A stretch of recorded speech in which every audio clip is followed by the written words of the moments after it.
रहीम अस्सलाम वालेकुम।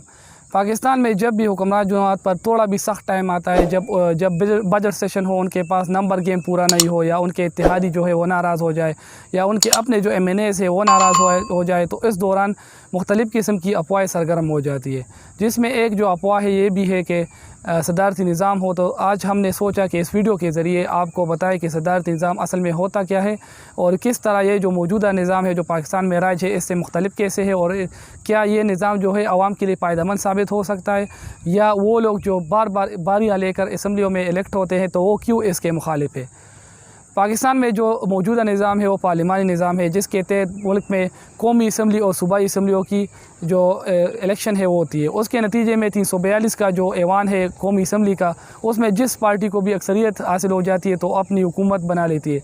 या इसके अलावा एक रास्ता और भी होता है कि इत्तेहादी जमातें जो होती है वो आपस में इत्तेहाद करती है और मुल्क का जो हुकूमत है वो बना लेती है। तो इस दौरान जो वज़ीर-ए-आज़म होता है वो MNAs हज़रात से वोट लेता है, और इस तरह जो वज़ीर-ए-आज़म होता है वो इनडायरेक्ट इलेक्ट होकर आता है।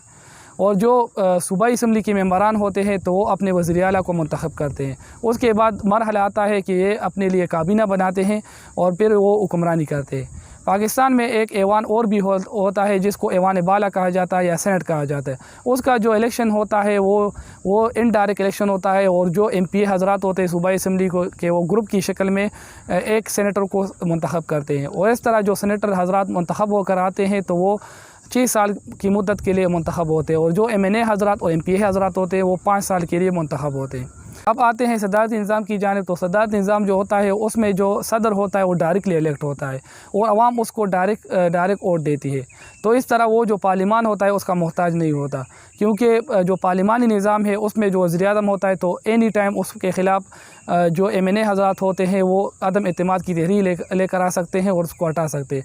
जबकि सदारती जो निज़ाम होता है उसमें सदर को हटाने का एक ही तरीका होता है, अगर वो संगीन जुर्म का मुर्तकिब हो जाए तो उस सूरत में उसको एक ख़ास कानून के तहत निकाला जा सकता है, जबकि जो पार्लिमान है, जो सेनेट होती है, वो उसको नहीं निकाल सकती। तो इस तरह जो सदर होता है वो ख़ुद मुख्तार होता है।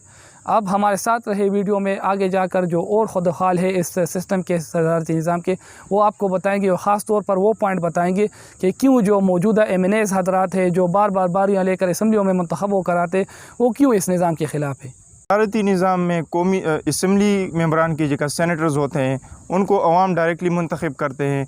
उनका जो काम होता है वो कानून साजी करना होता है। इसके अलावा जो तरक्याती फ़ंड्स है वो इस निज़ाम के तहत नहीं दिए जाते। ये फ़ंड सिर्फ पार्लिमानी निज़ाम के तहत ही दिए जाते हैं, जो तरक्याती कामों के लिए फ़ंडिंग होती है। सूबों की बात की जाए तो तमाम सूबों के इस निज़ाम के तहत तमाम सूबों के गवर्नर्स होते हैं, उनको भी अवाम डायरेक्टली अपने वोट के ज़रिए मुंतखब करते हैं। इसके अलावा इस निज़ाम के तहत एक और सिस्टम होता है जिसको लोकल बॉडी सिस्टम कहा जाता है। इसमें जो गली मोहल्लों तक जो अवामी नुमाइंदे होते हैं वो तरक्याती काम करते हैं। सदारती निज़ाम में जो सदर मुल्क का जो सदर होता है वो बहुत ही मजबूत होता है, क्योंकि उसके सर पर पार्लिमान का जो की तलवार है वो नहीं लटक रही होती है। वो जो भी फ़ैसले करता है आज़ाद फ़ैसले करता है, किसी के ब्लैक मेलिंग में नहीं आता, किसी के ज़ोर व दबाव में नहीं आता। वो जो भी फ़ैसले होते हैं वो आज़ाद करते हैं। इस निज़ाम में जो बदनवानी की गुंजाइश है वो भी कम हो जाती है, क्योंकि आपको पता है जो फंडिंग्स होती है तरक्याती कामों के लिए वो नहीं होते। इसके अलावा जो सेनेट के इलेक्शन के वक्त सूबाई असम्बली में जो मवेश मंडी लगती है कि सूबाई असम्बली के जो मेंबरान हैं वो अपना वोट करोड़ों तक वो फ़रोख्त करती है, तो इस काम का रास्ता भी वो हमेशा के लिए इस निज़ाम में रुक जाता है। नतीजे की तरफ देखा जाए तो नतीजा ये निकलता है कि सदारती निज़ाम में अवाम का फ़ायदा ज़्यादा है। इसके बरक्स जो असम्बली के मेंबरान हैं और जो बार बार असम्बलियों तक पहुंचने वाले अशराफिया है उनका नुकसान ज़्यादा है। उम्मीद है कि आपको समझ में आया होगा कि क्या फ़र्क है सदारती निज़ाम में और पार्लिमानी निज़ाम में, और इस वक्त हमारे वतनी अज़ीज़ के लिए कौन सा निज़ाम सही होगा। देखने के लिए बहुत शुक्रिया। वस्सलाम।